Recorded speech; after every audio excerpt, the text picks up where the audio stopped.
എല്ലാവർക്കും വിനീത നമസ്കാരം.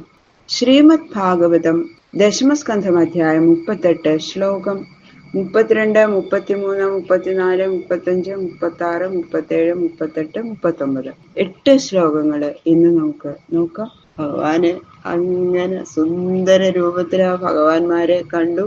പശുവിനെ കറന്നുകൊണ്ടിരിക്കുന്ന യശോദമ്മയുടെ പുറത്ത് ചാരി ഇങ്ങനെ നിന്ന് പാത്രം പിടിച്ചുകൊണ്ട് ഇപ്പൊ കിട്ടും പാലെന്നുള്ള വീട്ടില് നിൽക്കുന്ന നീലമേഘ ശ്യാമള രൂപനായ ഭഗവാൻ ശ്രീകൃഷ്ണനെയും വെളുവെളുത്ത സുന്ദരകുട്ടനായിട്ടുള്ള ബലരാമേട്ടനെയും അങ്ങനെ കാണുകയാണ്. ആ ക്രൂരൻ കണ്ടത് ഉടനെ ഓടിച്ചെന്ന് നമസ്കരിക്കുകയാണ്. ആ ക്രൂരൻ ശുക്ലാം വരധരം വിഷ്ണു ശശിവർണം ചതുർഭുജം പ്രസന്നവദനം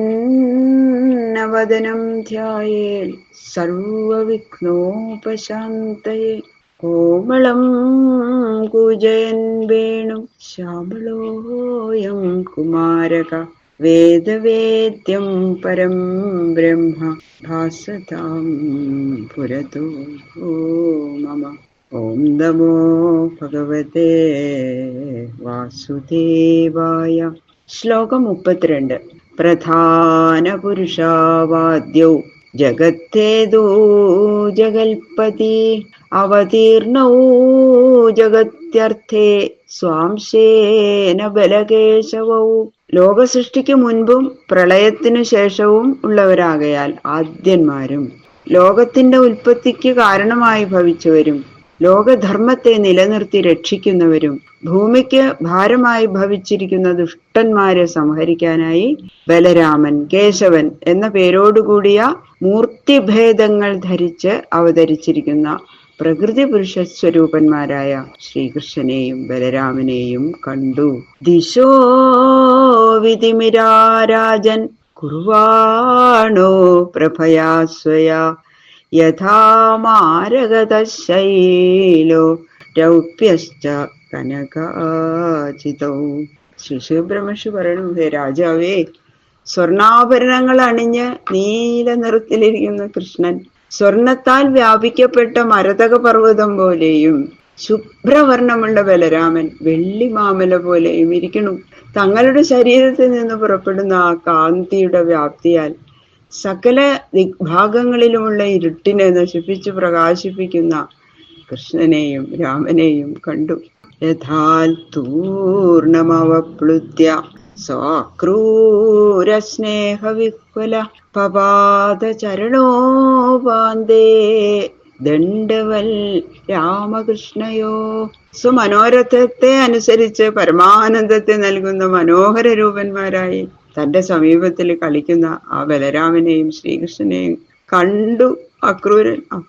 അപ്പോഴുണ്ടായ ഒരു ആ സ്നേഹ സന്തോഷം കൊണ്ടുള്ള ആ സ്നേഹ പാരവശ്യം കൊണ്ട് വേഗം തേരിൽ നിന്ന് അങ്ങോട്ട് ചാടി ഉരുണ്ടു എന്ന് പറഞ്ഞല്ലോ. വേഗം അങ്ങോട്ട് എണീട്ടിട്ട് ആദ്യം വയസ്സ് കൂടുതൽ ബലരാമനല്ലേ, അപ്പൊ ആദ്യം ബലരാമേട്ടനെ നമസ്കരിച്ചു. പിന്നെതാ ശ്രീകൃഷ്ണ ഭഗവാനെയും പാദങ്ങളിൽ ദണ്ഡ നമസ്കാരം ചെയ്തു.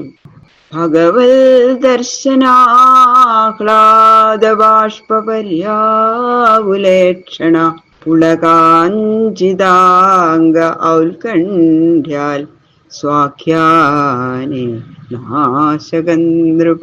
ശിശുബ്രഹ്മർഷി പറഞ്ഞു, ഹേ രാജാവേ, ഭഗവാനെ സാക്ഷാത്കരിച്ചപ്പോൾ ഉണ്ടായ ആ പരമാനന്ദത്തിന്റെ ലക്ഷണമായിട്ട് കണ്ണുകളിലിങ്ങനെ ആനന്ദ അശ്രുക്കൾ നിറഞ്ഞു വഴിഞ്ഞങ്ങോട്ട് ഒഴുകാണ്. അക്രൂരന്റെ ദേഹത്തിൽ മുഴുവനും രോമാഞ്ചമുണ്ടായി. തൊണ്ടയിടറി ഒരക്ഷരം പോലും സംസാരിക്കാൻ സാധിക്കാത്തത് കൊണ്ട് അക്രൂരനായി ഞാൻ നമസ്കരിക്കുന്നു എന്ന ആ നമസ്കാര അവസരത്തില് പറയേണ്ട ഉപചാരവാക്യം പറയാൻ കൂടി അശക്തനായി.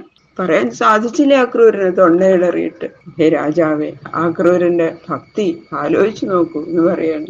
ഭഗവാൻ തമഭിപ്രേത്യ രഥാംഗാംഗിതപാണിന പരിരേഭേപ്യുപാകൃത്യ പ്രീത പ്രണതവത്സല. ആര് തന്റെ പാദത്തിൽ നമസ്കരിക്കുന്നുവോ അവരിലൊക്കെ പരമപ്രീതിയുക്തനായ ഭഗവാൻ അക്രൂരൻ നമസ്കരിച്ചത് കണ്ടപ്പോ അത്യന്തം സന്തോഷിച്ചു. ഇത് അക്രൂരനാണ്, വന്ന കാര്യം ഇന്നതാണെന്നൊക്കെ അറിയാം ഭഗവാന്.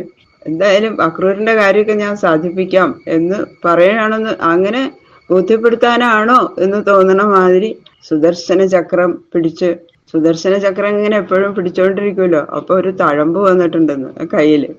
അങ്ങനെ ഉള്ള ആ കലകളോടുകൂടി ആ കൈത്തലത്തെ അക്രൂരന് കാണത്തക്ക വിധത്തിൽ ആ കൈ കൊണ്ട് അങ്ങോട്ട് പിടിച്ചു. അക്രൂരന്റെ കൈ, അക്രൂരൻ തേരിലിരുന്ന് സ്വപ്നം കണ്ട പോലെയൊക്കെ തന്നെ ഭഗവാൻ ചെയ്യണത് അക്രൂരന്റെ മനസ്സറിഞ്ഞിട്ട്.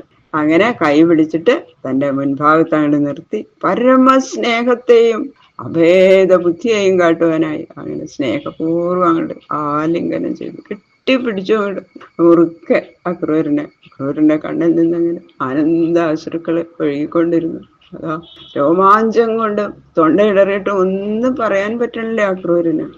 സംഘർഷണശ്ച പ്രണതം ഉപഗുഹ്യ മഹാമനാ ഗൃഹീത്വാ പാണിനാ പാണി അനയൽ സാനുജോ ഗൃഹം. നമസ്കരിച്ചിരിക്കുന്ന അക്രൂരനെ ബലരാമനും പിടിച്ചെഴുന്നേൽപ്പിച്ചു, ആലിംഗനം ചെയ്തു. അഞ്ജലി ബന്ധം ചെയ്തിരിക്കുന്ന അക്രൂരന്റെ കൈകള് തന്റെ കൈകൾ കൊണ്ട് പിടിച്ച് ശ്രീകൃഷ്ണനോട് കൂടി ചേർന്ന് അക്രൂരനെ സ്വഗൃഹത്തിലേക്ക് കൂട്ടിക്കൊണ്ടുപോയി.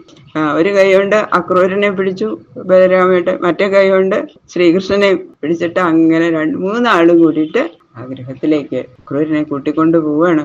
പൃഷ്ട്വാധസ്വാഗതം തസ്മൈ നിവേദ്യ ച വരാസനം പ്രക്ഷാള്യ വിധിവൽപാദോ മധുപർക്കാർഹണം ആഹരൽ. എന്നിട്ട് ഗൃഹത്തിൽ പ്രവേശിച്ച ശേഷം കുശലപ്രശ്നം ചെയ്ത് എന്തൊക്കെയാ അക്രൂരഭ ചെറിയച്ഛ വിശേഷങ്ങൾ എന്നൊക്കെ ചോദിച്ച് ആ ഉചിതമായ ആസനത്തിൽ കൊടുത്തിരുത്തി, ഇരിക്കൂ ഇരിക്കൂ ഇരിക്കൂ എന്നൊക്കെ പറഞ്ഞ് ആസനം കൊടുത്തിരുത്തി കാലൊക്കെ കഴുകിച്ച് വിധിപ്രകാരം ചെയ്യേണ്ടതായ എല്ലാ മധുപർക്ക പൂജ എല്ലാം ചെയ്തു.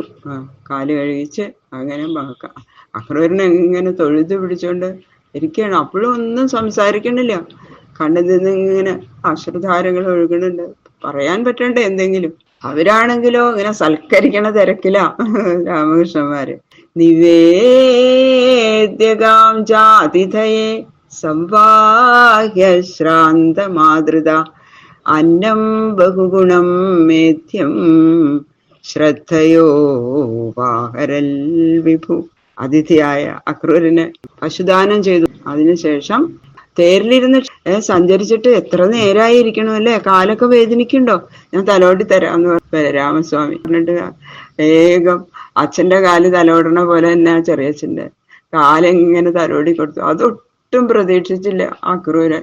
അക്രൂരനെ ഇതും കൂടി ഞങ്ങൾ കണ്ടപ്പോ എന്താ വേണ്ട വേണ്ട എന്നൊക്കെ പറയണ്ടേ, അതല്ല എത്ര നേരായി തേരിലിരിക്കണു എന്ന് പറഞ്ഞിട്ട് ഇങ്ങനെ തലോടി കൊടുക്കാന്ന് രാമസ്വാമി. എന്നിട്ടോ അത് കഴിഞ്ഞിട്ട് അപ്പ പാകം ചെയ്ത് പരിശുദ്ധമായ ഷഡ് രസങ്ങളോടുകൂടിയതുമായ ആഹാരം അതിശ്രദ്ധയോടെ കൊണ്ടുവന്നു കൊടുത്തു. എന്നിട്ട് ഭക്ഷണം കഴിപ്പിച്ചു. കഴിക്കൂ കഴിക്കൂ, ഇതെല്ലാം കഴിക്കൂ, നല്ല വിശപ്പുണ്ടാവില്ലേ, എത്ര ദൂരത്തുനിന്നാ വരണത്, എത്ര നേരായി വരണു, തേരോടിക്കണു എന്നൊക്കെ പറഞ്ഞിട്ട് ശ്രദ്ധയോപാഹരൽ വിഭൂന്ന് പ്രത്യേകം പറയുന്നുണ്ട്. വളരെ ശ്രദ്ധയോട് കൂടിയിട്ട് അങ്ങനെ ആഹാരം കഴിപ്പിക്കുക തന്നെയാണ് ചെയ്യണത്, അങ്ങോട്ട് കൊണ്ടു കൊടുക്കുകയല്ല. അതെ, അങ്ങനെയാണ് ഒരു ഗൃഹത്തിൽ വന്ന അതിഥിയെ സൽക്കരിക്കേണ്ടത് എന്നത് അവര് കാണിച്ചു തരണു നമുക്ക്. വളരെ സ്നേഹത്തോടും അത്രയും ശ്രദ്ധയോടു കൂടിയിട്ടാണ് ഒരു അതിഥിക്ക് നമ്മൾ കൊടുക്കേണ്ടത്. കഴിക്കൂ കഴിക്കൂ എന്ന് പറഞ്ഞാൽ കഴിക്കാതെ ഇങ്ങനെ ഇരിക്കുമ്പോ കഴിപ്പിക്കുകയാണ് ചെയ്യണത്. ബാക്കിയുള്ള ശ്ലോകങ്ങൾ നാളെ നോക്കാം. സർവത്ര ഗോവിന്ദ നാമ സങ്കീർത്തനം ഗോവിന്ദ ഗോവിന്ദ ഗോവിന്ദ.